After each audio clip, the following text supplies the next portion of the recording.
ಪಾಠ 1 ಬಣ್ಣದ ಹಕ್ಕಿ. ಈ ಒಂದು ಪಾಠದಲ್ಲಿ ಬರುವಂಥ ಪ್ರಶ್ನೆ ಮತ್ತು ಉತ್ತರಗಳನ್ನು ನಾವು ತಿಳ್ಕೊಳ್ಳೋಣ. ಓಕೆ, ಈಗ ಸ್ಟಾರ್ಟ್ ಮಾಡೋಣ. ಅಭ್ಯಾಸ. ಪದ್ಯದ ಮುಂದಿನ ಸಾಲುಗಳನ್ನು ಹೇಳಿ. ಮೊದಲನೇ ಪ್ರಶ್ನೆ, ಗೆಳೆಯರು ಆಡಲು ಯಾರೂ ಇಲ್ಲ. ಉತ್ತರ, ಕಳೆಯುವುದೆಂತು ವೇಳೆಯನೆಲ್ಲ. ಎರಡನೇ ಪ್ರಶ್ನೆ, ಅವ್ವನು ಬರಲಿ ಅಪ್ಪನು ಬರಲಿ. ಉತ್ತರ, ತಿನ್ನಲು ಹಣ್ಣನ್ನು ಕೊಡಿಸುವೆನು. ಪ್ರಶ್ನೆ 3, ನನಗೂ 2 ರೆಕ್ಕೆಯ ಹಚ್ಚು. ಉತ್ತರ, ಹಿಂಗಡೆ ಬಣ್ಣದ ಪುಚ್ಚವ ಚುಚ್ಚು.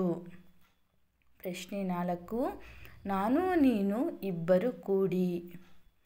ಉತ್ತರ, ಮುಗಿಲಿನ ಕಡೆಗೆ ಹಾರುವ ಬಾ. ಈ ಪ್ರಶ್ನೆಗಳಿಗೆ ಒಂದು ಪದದಲ್ಲಿ ಉತ್ತರ ಬರೆಯಿರಿ. ಮಗು ಯಾವ ಹಕ್ಕಿಯನ್ನು ಕರೆಯುತ್ತಿದೆ? ಉತ್ತರ, ಮಗು ಬಣ್ಣದ ಹಕ್ಕಿಯನ್ನು ಕರೆಯುತ್ತಿದೆ. ಪ್ರಶ್ನೆ 2, ಅವ್ವ ಎಲ್ಲಿಗೆ ಹೋಗಿಹಳು? ಉತ್ತರ, ಅವ್ವನು ನೀರಿಗೆ ಹೋಗಿಹಳು.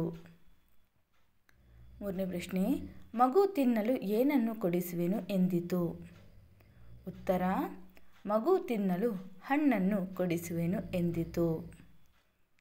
ಪ್ರಶ್ನೆ 4, ಮಗು ಇಬ್ಬರು ಕೂಡಿ ಯಾವ ಕಡೆಗೆ ಹಾರುವ ಬಾ ಎಂದು ಕರೆಯಿತು? ಉತ್ತರ, ಮಗು ಇಬ್ಬರು ಕೂಡಿ ಮುಗಿಲಿನ ಕಡೆಗೆ ಹಾರುವ ಬಾ ಎಂದು ಕರೆಯಿತು. ಆವರಣದಲ್ಲಿರುವ ಪದಗಳಲ್ಲಿ ಸೂಕ್ತ ಪದ ಆರಿಸಿ ಖಾಲಿ ಬಿಟ್ಟ ಸ್ಥಳದಲ್ಲಿ ಬರೆಯಿರಿ. ಪದಗಳು: ಹಚ್ಚು, ಪೇಟೆಗೆ, ಹಾಡಲು, ಹಾರುವ, ಜುಟ್ಟನು. ಮೊದಲೇ ಒಂದು ಪ್ರಶ್ನೆ, ಬಾಬಾ ನನಗೂ ಡ್ಯಾಶ್ ಕಲಿಸು. ಉತ್ತರ, ಹಾಡಲು.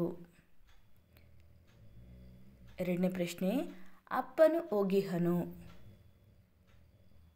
ಉತ್ತರ, ಪೇಟೆಗೆ. ಮೂರನೇ ಪ್ರಶ್ನೆ, ನನಗೂ 2 ರೆಕ್ಕೆಯ ಡ್ಯಾಶ್.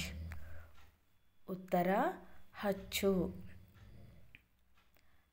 ನಾಲ್ಕನೇ ಪ್ರಶ್ನೆ, ನೆತ್ತಿಯ ಮೇಲೆ ಡ್ಯಾಶ್ ಹಚ್ಚು. ಉತ್ತರ, ಜುಟ್ಟನು. ಪ್ರಶ್ನೆ 5, ಮುಗಿಲಿನ ಕಡೆಗೆ ಡ್ಯಾಶ್ ಬಾ. ಉತ್ತರ, ಹಾರುವ. ಈ ಪ್ರಾಸಪದಗಳನ್ನು ಹೇಳು. ಹಾಡಲು, ಹಾರಲು, ಹಚ್ಚು, ಚುಚ್ಚು, ಅಲ್ಲಿಂದಿತ್ತ ಇಲ್ಲಿಂದತ್ತ. Thank you for watching the video. ನಿಮ್ಗೆ ಏನಾದರೂ ಈ ಒಂದು ವಿಡಿಯೋ ಇಷ್ಟ ಆಗಿದ್ರೆ ಪ್ಲೀಸ್ ಲೈಕ್ ಆ್ಯಂಡ್ ಸಬ್ಸ್ಕ್ರೈಬ್ ಮಾಡ್ಕೊಳ್ಳಿ. Thank you.